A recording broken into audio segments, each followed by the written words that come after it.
Okay, here is our notes part 2 for section 10.1. In the last video, we were talking about just how to find this angle theta and what theta is when we're talking about lines and inclination of lines. Next, we're going to talk about figuring out the angle between two lines, any two lines that are non-perpendicular. If they're perpendicular, you know the angle between them, it's 90 degrees. You don't need to go through all this. And if they're parallel, of course, there is no angle between them because they never meet.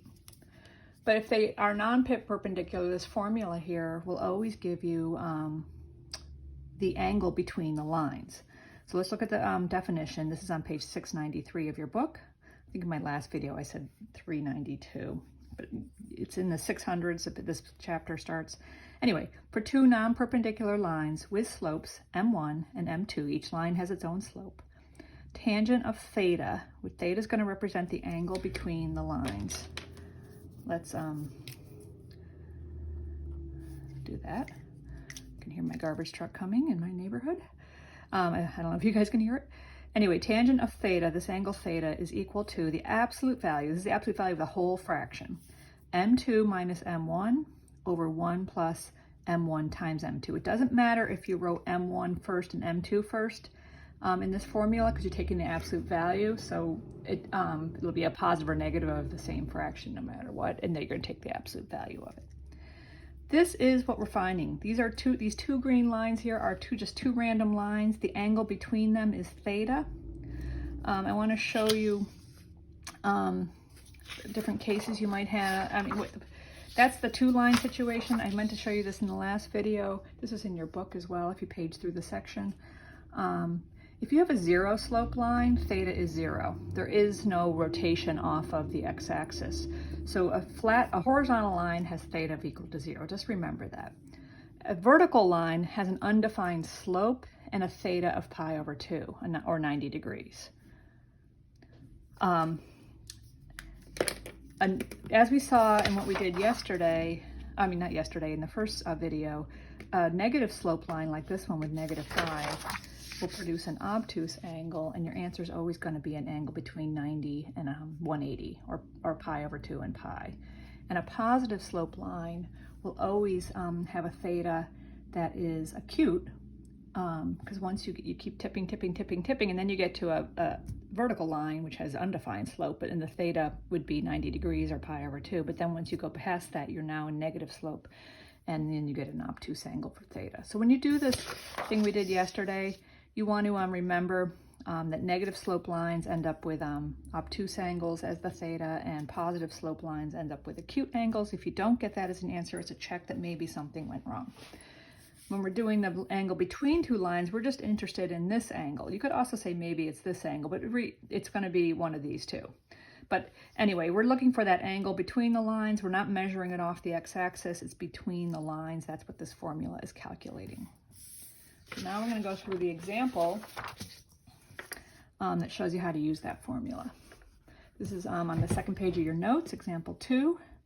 It says find the angle between 2x plus y equals 4 and x minus y equals 2. So it says find the angle between two lines. We're using the angle between two lines formula.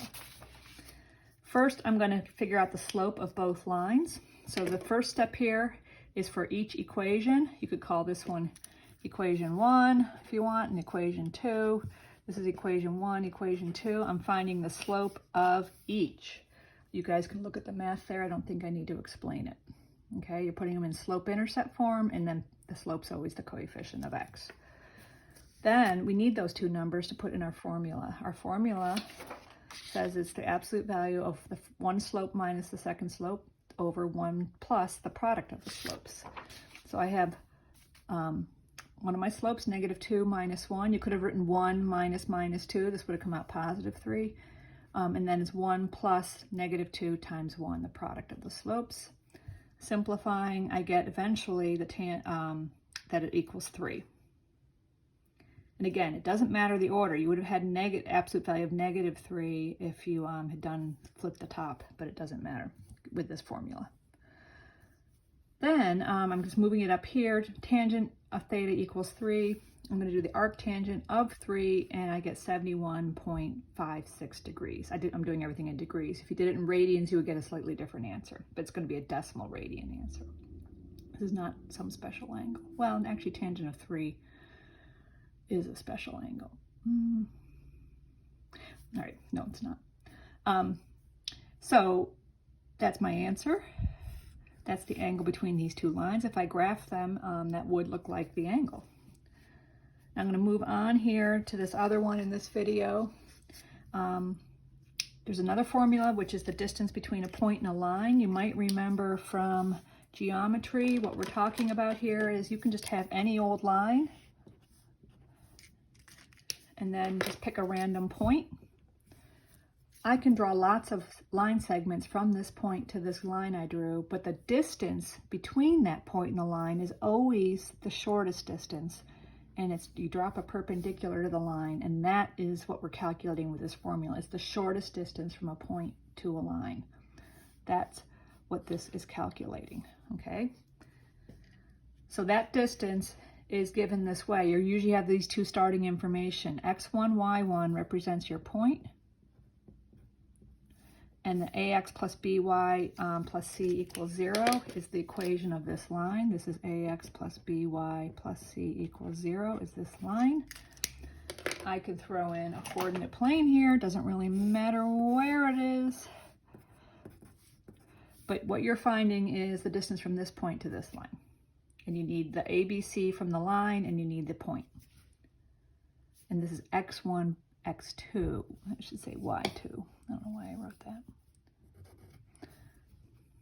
All over square root of a squared plus b squared. So let's do a couple examples using this formula. Find the distance between a point and a line. If the directions say that, you are using this formula. In this case, you're given a point, which we're going to call our x1, y1, kind of like that. And we're given a line. And I'm going to remind you that this line can be thought of as 4x plus 3y plus 0 equals 0 because there's no constant here. So the c is going to be 0 in this particular one. And that's okay.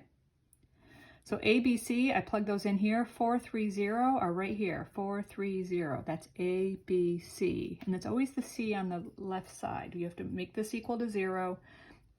And whatever number sitting there is your C. The denominator is a squared plus b squared. So it's the coefficient of x squared plus the coefficient of y squared and the square root of that sum. Doing the math, you have 0 plus 6 plus 0, absolute value in the top, over square root of 16 plus 9, which is absolute value of 6 over square root of 25, which is 6/5 or 1.2 exactly. Units. We didn't get units here, but if there were units, whatever they were, you're finding a length. This is a length. Distance is length. This is a length. That's why it's just units. Here's another one. Distance between this point 3, -2, and -7x plus 3y equals 11. What we're finding is something, again, there's a point and there's a line, and we're finding the distance between them. If they happen to give you a point on the line, the distance is going to end up being 0. But anyway, if that happens, it means the point's on the line, and it actually would work in the equation. So let's do this one. I'm going to put it in standard form. This 11 needs to move over to the left side because you always want it equal to 0. So standard form is ax plus by plus c equals 0. So if you don't have it equal to 0, you put it in this form with the x term first, the b term second, the y term second, and the c term last. So that's what I did. And I'm using -7, 3, and -11 as my a, b, c. And they're in the top line here, and then the b, a and b are here in the bottom. And then I'm plugging in the point 3, -2 for x1 and y1. And they go into the formula here and here. Simplifying all this, you can follow this through. You're going to eventually end up with absolute value of -38 over square root of 58. And carrying on, you could rationalize this and leave it in radical form, or in decimal form, it's about 4.990 units. I'm rounding to 3 units because 4 is not that big, 3 decimals, and this gives more precision. This one was exact, so there was no reason to put in more. You could put 0.00, but that isn't exactly equal to 6/5. Okay, I'm going to make one more video for the last example.